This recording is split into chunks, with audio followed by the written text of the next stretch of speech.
Hi everyone, I've actually sitting at the computer for this one because I've got some notes in front of me which I'll try not to read too much because I do prefer speaking off the cuff. And I just realised I think I'm wearing the same clothes as my last video. I can forgive myself if you can forgive me. So this video I wanted to talk about something that I'm going through recently with my partner Bailey, something she's going through or we're going through, and it's something that just has to be super common. And my idea with this, or what I might call the video, something like a high protein diet is actually a low protein diet. Something like that. And I'll explain more as the video goes along. I'll try to keep this to under 10 minutes. But yeah, this is something that Bailey's going through at the moment. So I've been asking her to track food for a while, and as in calorie count. And she hasn't wanted to for her own reasons and maybe for good reasons. But now she wants to, she's happy to. Things have happened and she can see the benefit. Maybe you can relate. There's times where it's good to go by feel, but I think Bailey's not eating enough.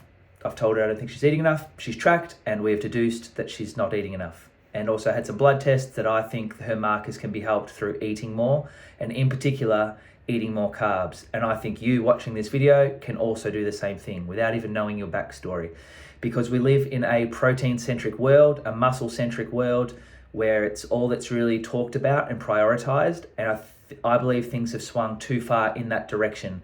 There was a time where we were perhaps undernourished through not getting enough protein. As in, when I say protein, I really think protein sources, or I know protein sources are really nutrient dense. So when we say high protein diet, or often people on a high protein diet, if they're getting the diet from animal foods, they're on a really nutritious diet. And that can really help. And people may have been under-muscled for a couple of decades, but now I think things have just swung too much and we're just chasing muscle, thinking that more muscle the better, and we're thinking that more protein the better. And this can work against people in this certain scenario that I'm now going to describe 2 minutes into the video. So let's take a 1600 calorie diet. So this is going to be more towards females, but guys, if you're watching it, please just add 500 calories to what I'm saying, and you'll see that you're most likely in the same boat as Bailey and 95% of the population. If you're a girl and you're on about 1600 calories, maybe you're watching what you eat or you're just trying to eat well. I want to, that's roughly what Bailey was on. If she was having some junk food, sometimes it was a bit more, but 1600 calories a day, and she's full. She's not starving herself, wasn't tracking, wasn't restricting. That's just what her hunger signals were. And I just know, because I live with her, how much she's doing and her goals. That's just not enough. Now, just moving away from calories, we've been told protein for, I don't know, at least a decade since I've been involved in this stuff, but maybe 2 decades now we've been told protein. So let's use some macros here as an example. Let's say as a female, you've been told to aim for 150 grams of protein, okay? Maybe that's a gram per pound, maybe you weigh 70 kilos, it's gram per pound, or someone's just suggested to have this much protein. So you're getting 600 calories of your diet from protein. You have 150 grams of carbs, which maybe to a lot of people sounds like that's a fair bit. I understand that sounds like a lot, and that's 600 calories as well. And then 44 grams of fat brings us to 1600 calories. And 44 grams of fat for a girl or a smallish girl, that's pretty good. That's an okay amount of fat, I would say. So you're on this 1600 calorie diet, you're on 150 grams of carbs. And this is where I wanted to start the video, because I think a lot of people are on 150 grams or less. And your brain, I don't know how they prove this, I've got some studies in front of me, but your brain uses, for Bailey's brain, on average, will use 130 grams of glucose per day. That's just to remember how to get to work, remember to pack your kids' lunch, remember to message me to ask me something, in Bailey's case. So just on average, 130 grams. So you've got 20 grams of carbs left for the rest of the day, and you're fueling conversations, you're asking to fuel training, you're asking to recover from training, you're asking to digest your food, you're asking to replenish skin cells, lung cells, eye health, your immune system, if that even exists, but to keep immunity or to keep your immunity strong, I should say, bone health, all these things on 20 grams of carbs a day. Your body can't do it, but your body's smart, and people have learned this. So what the body does if we don't give it enough carbs, so carbs turn into ATP, which turns into energy. So I'll just say for this video that carbs are energy. It's not really a true statement. They are potential for energy. So you need 20 grams of carbs more in this scenario, or you probably need 200 grams carbs to get through what you're asking your body to do. You're not giving it to your body. Luckily, your body has this thing, a backup system, where it can create its own carbs. And this is called gluconeogenesis. You may have heard of it. I hear about it in like every video. Gluconeogenesis is your body can make its own glucose, can make its own sugar. People on a higher protein, low carb diet rely on this. They call carbs non-essential. I don't need carbs because my body can make its own. And that's true. Just like you can push your car to work because it has wheels. You don't need gas. You can push it to work. Stop wasting money on petrol. You can push your car to work. It's the same thing. You can do it, but it's extremely inefficient. You're going to be late for work and you're going to break your body down through doing all that extra work. And I've got a better analogy to say at the end of this. But what I wanted to show you in this video is how a high protein diet, which this macro split that I gave you, 150 protein, 150 carbs, 44 grams of fat, that's a pretty high protein diet for someone, that's a large percentage coming from protein. In order to make the carbs that your body needs, your body will make it through gluconeogenesis, and it will break down amino acids, which is protein. It will break down protein amongst fat and other things, but it will break down protein to make that sugar. So of that 150 grams of protein that you ate, how much of it is actually being used as protein, as restorative or healing, what we wanted the protein to be there for, to build? How much of it is building? Most of it is actually getting broken down to be turned into carbs. So if you are on a high carb diet and low carb, you are on a low protein diet because that protein isn't even getting used. So that's why we call carbs and fats protein sparing. So the more carbs you have, the less your body needs to break down the protein. And now the protein can be used as protein. And I was explaining to Bailey, you've been in this situation the last year. You're eating more than you used to, and you're eating more nutritious food. You've got low PUFA diet. You're getting out. She's doing so much better. But now her body is suggesting it needs a further upgrade. We need to do a bit better. She's training lots, walking lots. She's taking on more work. She's gotten new jobs. Things are thriving. And through that, the body is starting to actually kind of down-regulate. It's like, here, I'm ready for all this stuff. Yep, I'll break down my own tissue so that you can work more, get up early. You're not snoozing your alarms anymore. All this great progress, but it's come at a cost. The body has been breaking itself down to give you that energy, and that comes at a cost. And that's what I wanted to go into right now. So gluconeogenesis, which is your body breaking down its own amino acids, or tissue, I should just say tissue. So maybe it'll grab some tissue from the liver, the skin, the bones. It grabs amino acids, and I think some fat. I don't know the percentages, and I don't really care too much.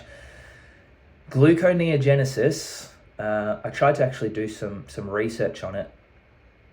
I don't like digging into it this much. To me, I just need to know that stress hormones raise for gluconeogenesis. Gluconeogenesis doesn't just happen and your body go, oh yeah, I'll make some carbs. It raises stress hormones. Now that's enough for me to just say, okay, that's not good for me. But I dug into it just a little bit more.